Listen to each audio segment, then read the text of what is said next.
There's a big fight on Saturday night, and I'm particularly looking forward to it, which is obviously Joseph Parker versus Fabio Wardley. What have you made of Joseph Parker's resurgence, Frazer, since the defeat? I was there when he got beat by Joe Joyce, and it looked to me like that was the end of the road for Joe Parker in terms of being taken significantly seriously. Obviously, there was a backstory that he wasn't well for that fight. He's then gone on and had a good run of form. But what have you made of Joe Parker's resurgence? It's been brilliant to watch, first and foremost, and I've been lucky enough to be around him for one of his camps. So I got a little bit more of a look on the inside, and I think maturity is a big thing that's happened there. He just seems like he's gone from not a boy to a man, but he just seemed to have got his surroundings right now. You know what I mean? When I was over in Ireland with him in Dublin, he was very much like one of the locals. He seemed very comfortable there. Everyone knew him. He had time for everyone. And they're training in an old amateur boxing club. There's nothing fancy there, but he goes there and he works. Joe's mentality, I've got to say, it's second to none in terms of it's like all year round, right, which it should be as a professional athlete. His S&C guy, George, he's with him most of the year round.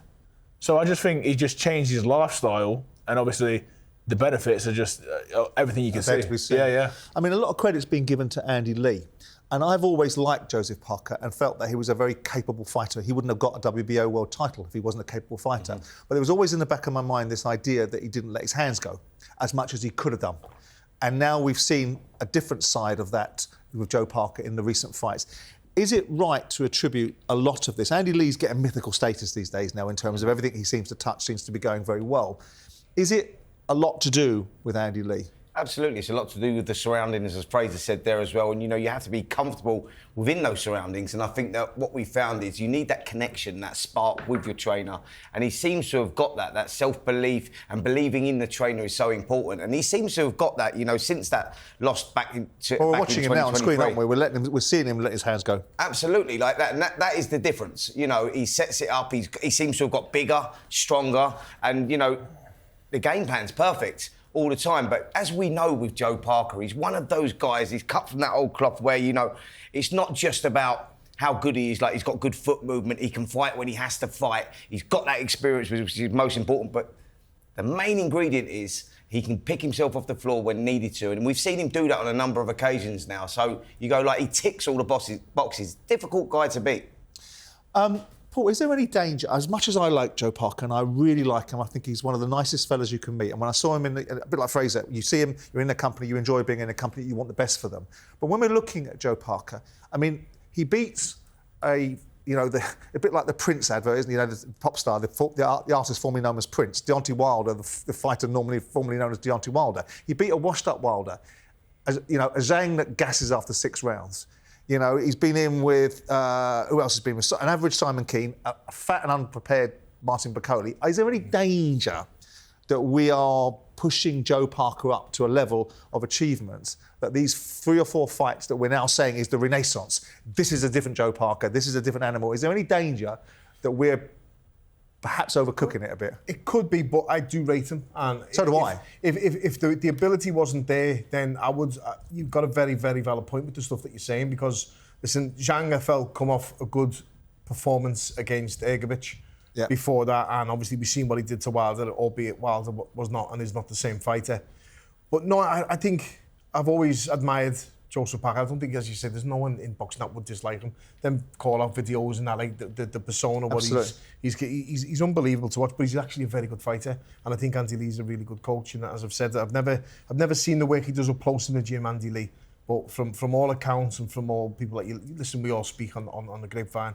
And everything that I hear, I knew him as a fighter. I fought the same amateur setup as him as well on the international scene. He's an unbelievable trainer, coach, and I think that the relationship is working well, they're gelling well, and he's bringing the best out in Joseph Parker. I think we've got to appreciate as well with Joseph Parker the emotional pressure that's on his shoulders when he was going in against Deontay Wilder, because it's easy to say after the fight with Deontay Wilder was shot to bits. At the time of him going in there, let's not forget that he was the underdog going in with that fight. The Zhang fight, Zhang, was always going to be a dangerous guy. He had him over in the 3rd, he had him over in the 8th. He had to show a lot of character to pull through that. So you go, It's easy saying, yeah, well, he gasses after 6 rounds. Yeah, he may gas after 6 rounds, but for 6 rounds, he's very dangerous, and you've got to be on the ball with them. So they're like top quality opponents, considering what it was at that time. Yeah. So I think that when you look at the opponents that he's beaten since, that resurgence from, Joe Joyce fight, I go, you've got to give that respect. You've got to give that credit. Well, you have to look at as well,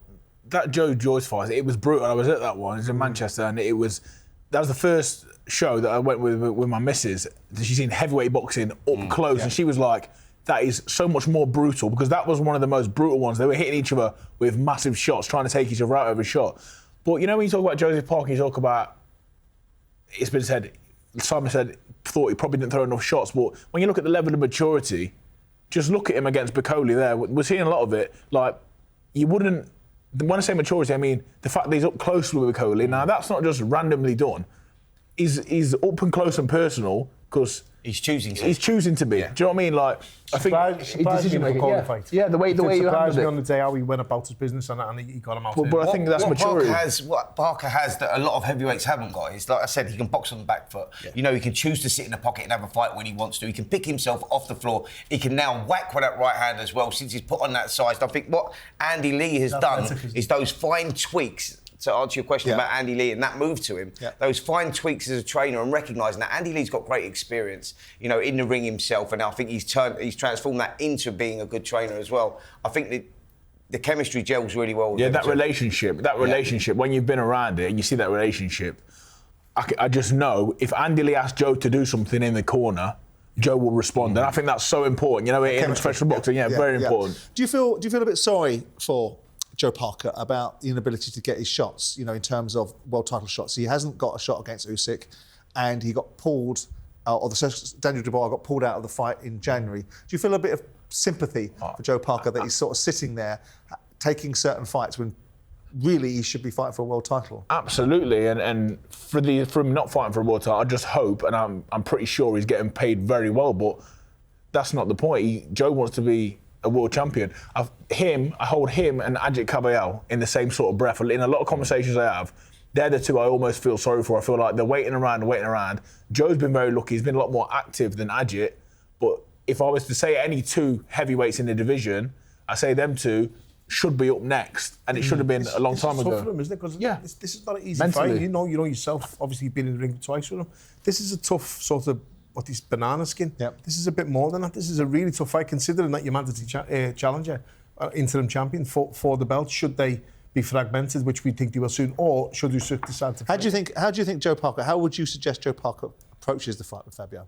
I think that Joe's just going to be cautious early. Like Joe, we know with Fabio, he's very dangerous with that right hand, and he will go for it. He'll push forward. But it's all about. I was asking Frazer. Yeah, oh, sorry, but he's looking at me, mate. I was trying not to.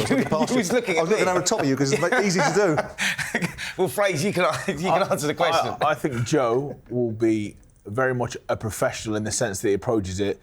Listen, we know what Fabio is good at. We also know what he's not so good at. Defensively, he was getting hit a lot in his last fight, and I think that's something they're going to look at. But one thing I think Joe will do and respect is the fact that what can't speak can't lie. We could talk about Fabio Wardley all you want, but he pulls the results out because he can knock people out. Did you boys hear what Ben Davison said about the fight with Justice Hooney and how he approached that fight and how they expected to approach this fight slightly differently, and how they felt that they couldn't bank rounds against Justice Hooney, that they felt that it was always going to have to be an outcome in this fight in terms of stopping Justice Hooney, whereas with Joseph Parker, Ben Davison is thinking that part and parcel of the outcome in this particular fight is that they can actually bank some rounds against Joseph Parker rather than the dynamics of the fight against Justice Hooney.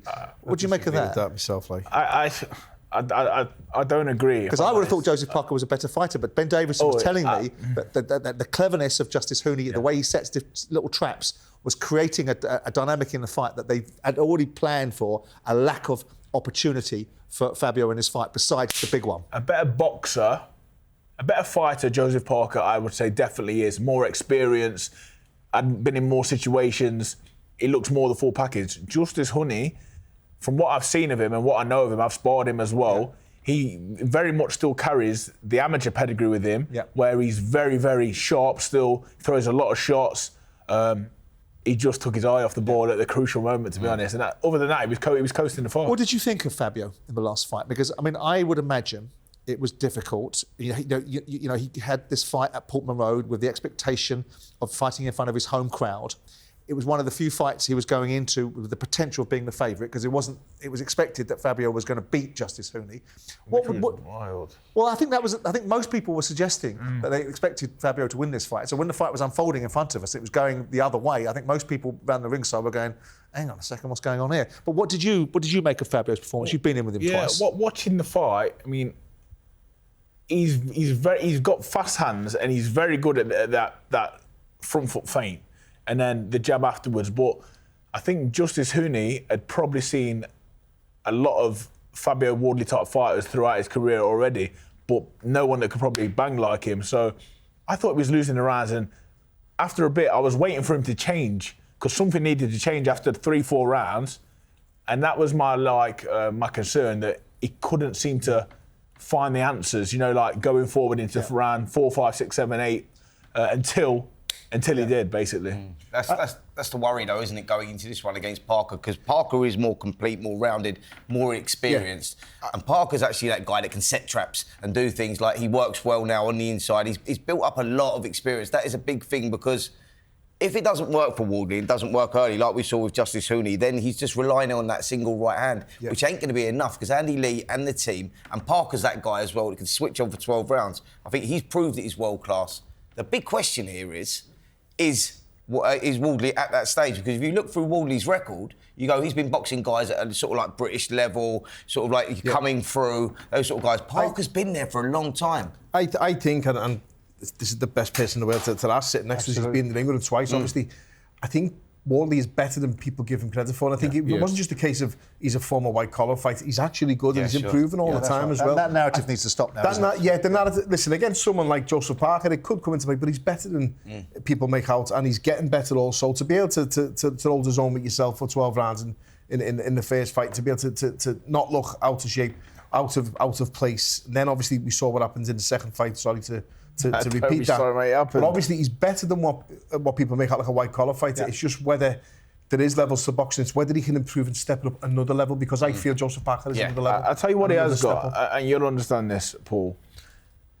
He's developed like a certain set of skills, but he's also kept some of that novice stuff with him. Now, you'll know yourself, Spencer, from being in the ring, it's a lot harder, I think, personally, sometimes, to get in there with a novice who's just throwing things that are a bit unorthodox. And Fabio is very unpredictable. He does things that he probably shouldn't, but gets away with, because when he does it, he's an athlete, and he does it fast, he does it at range, he does it at speed. So that's the hard bit of the puzzle. Because in the first fight, when me and him were boxing, some of the things which, like the knockdown, for instance, like, obviously, I'd cross my feet and I'd move back. But the way he came after me and just threw whatever at me and knocked me down, it's like sort of, if you look at the shot and knocked me down, it's sort of he sort of went into southpaw and hit me with a backhand. Do you know what I mean? Well, he sort of spun you on the ropes and then he stayed there and went for you again and jumped on it, didn't he? It's unorthodox. It can be awkward. It's what you're not used to. So someone who's very awkward, you will struggle with. How do you think Fabio should approach the fight, Frazer? I think he'll know that Joe's very experienced. I think he can't go out there looking to blast him out. Joe's been proven to be in there with bigger punches, arguably, than Fabio, even though Fabio's right up there with the hardest of the hitters. I think he's got to pick his moments if he is going to go in all-out attack.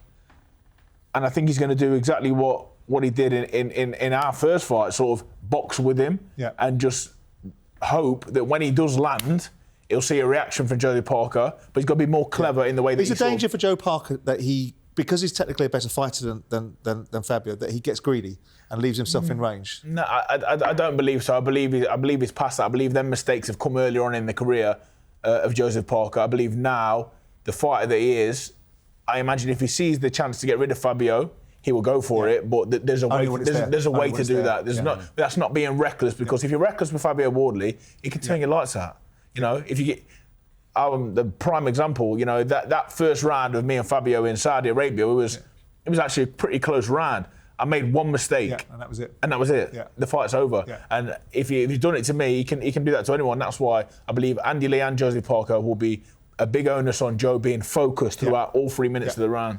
I mean, what do you expect to see this week, Spence, from the two fighters? We've seen a very cordial interaction between the two of them, very respectful of one another, both single-minded, both focused, both speak very well like Frazer does, and both can carry a conversation and take it in a direction that's articulate. Do you expect either one of them to start trying to seek to get an advantage in the next 3 or 4 days before we get the fight on Saturday night? Well, I think with these two, they both know what they're going into, and obviously fight week is all about mind games, trying to get inside the other guy's head, etc., etc. But they're not them guys. Like Joseph Parker's been there, seen it, done it. It's like nothing Fabio Wardley's going to say is going to rattle him, and vice versa. I think that, you know, both guys know what they're going into. Wardley understands that he's the underdog. He knows he's going in there, and it's great opportunity. And I think the motivation for both of these guys, obviously, is the winner is more than likely to box Usyk. That's where it's at, because the WBO's next in line. You know, and that WBO interim. So if they don't, they get elevated straight away to world champion. What do you think, Paul, about... There appears to be a potential lot up in the air, but when you say that, when I hear myself say it, I think there's only really a lot up in the air for Joseph Parker. Yeah. To some extent, because Joseph Parker is potentially taking a fight that he doesn't need to take. It's a shot. It's almost, there's more risk than there is reward for Joe Parker in this fight. And the other way round applies for Fabio Wardley, because a lot of people will think that because of Joseph Parker's levels, where he's fought at being a former world title holder himself, that this is his to lose. He won't be thinking that way. But where does the loser go to some extent in this fight? I think you're exactly right what you're saying, and that's what I said just at the start of the segment there. I think it's a disaster for Joseph Parker if he loses this fight because of the position he's in, or the position he was in before he agreed to this fight. And I think it's good matchmaking. I think it's a good show for Queensberry to put on, because it's sort of a hiding... Easy show, easy fight, because they're both sort the of a hide. it's sort of a hiding to nothing for Wardley in the sense that if I lose, well, you know, Parker's Mentalities champion, challenger, interim champion. I'm just knocking on that door, and I can come again. But I think it'd be a disaster for Joseph Parker if he loses. I don't think he does. I think he has enough in the tank to win. It could be a disaster for Fabio Wardley if he gets... I mean, without wanting this to happen to Fabio, if he was to get properly schooled by Joseph Parker and really, really show... Because of the Justice Hooney fight. Because of the Justice Hooney, it could be a challenge for him there. But really, the jeopardy in the fight is Joseph Parker's, isn't it? Because of the expectation of him. I mean, from the actual becoming a world champion's point of view, yeah, but it is, as a boxing fan, it's kind of refreshing to see. It does take you back a few years, you know, to like where people take the risk. People are forgetting about taking the risk. Mandatory for this and mandatory for that. The two good fighters, they're going to fight each other. And the pot of gold at the end of it is the winner. Can I ask you a question? Would you take the chance if you were in Parker's shoes? You know what I mean? I get you. I'm just talking from a fan's point of view. Probably because he's been there before, he's won the title before, it's probably the reason Joe Parker why he's thinks he can beat everyone now, doesn't he? Of course. And if you listen to Joe, he's talking about he'll fight, you know, he's actually saying, isn't he? What did he say? I'll fight Fabio this weekend. Then, if I win, I'll fight Tommy. I'll fight He just wants to box at the end of the day. Like, he's had that inactivity as well. He's had the good wins over Zhilei Zhang, the good wins over Deontay Wilder, and Martin Bakole, all right, he got a couple of rounds out there, and Bakole totally out of shape, obviously, but it's all about being active. And I think that's speaking to Parker. They said that's just more important to me than anything else. If it's Fabio Wardley and I've got the opportunity to fight Usyk next, but we don't know what's happening with those belts. We don't know when that fight's going to happen. So in the meantime, at this stage of your game, when you're 33 years of age, of course you've got to take those fights. I love the mentality. I love the mentality. I love that. Yes, if you're waiting for Usyk, you could be waiting a long time. Exactly. Exactly. Yeah. In part, that sort of mentality has been engendered by the fact that, irrespective of whether some of the money's coming out of the room, and we'll talk about the Saudis a little bit later, whether some of the money's coming out of the room, that sort of culture of taking away the excuses in terms of, Carl Froch always says, there's only reasons why people don't fight. They either don't want to, if they use money as the high buy, it's because they don't really want to fight. You've got to get the balance right, but ultimately, it's a good thing that we're seeing more fights.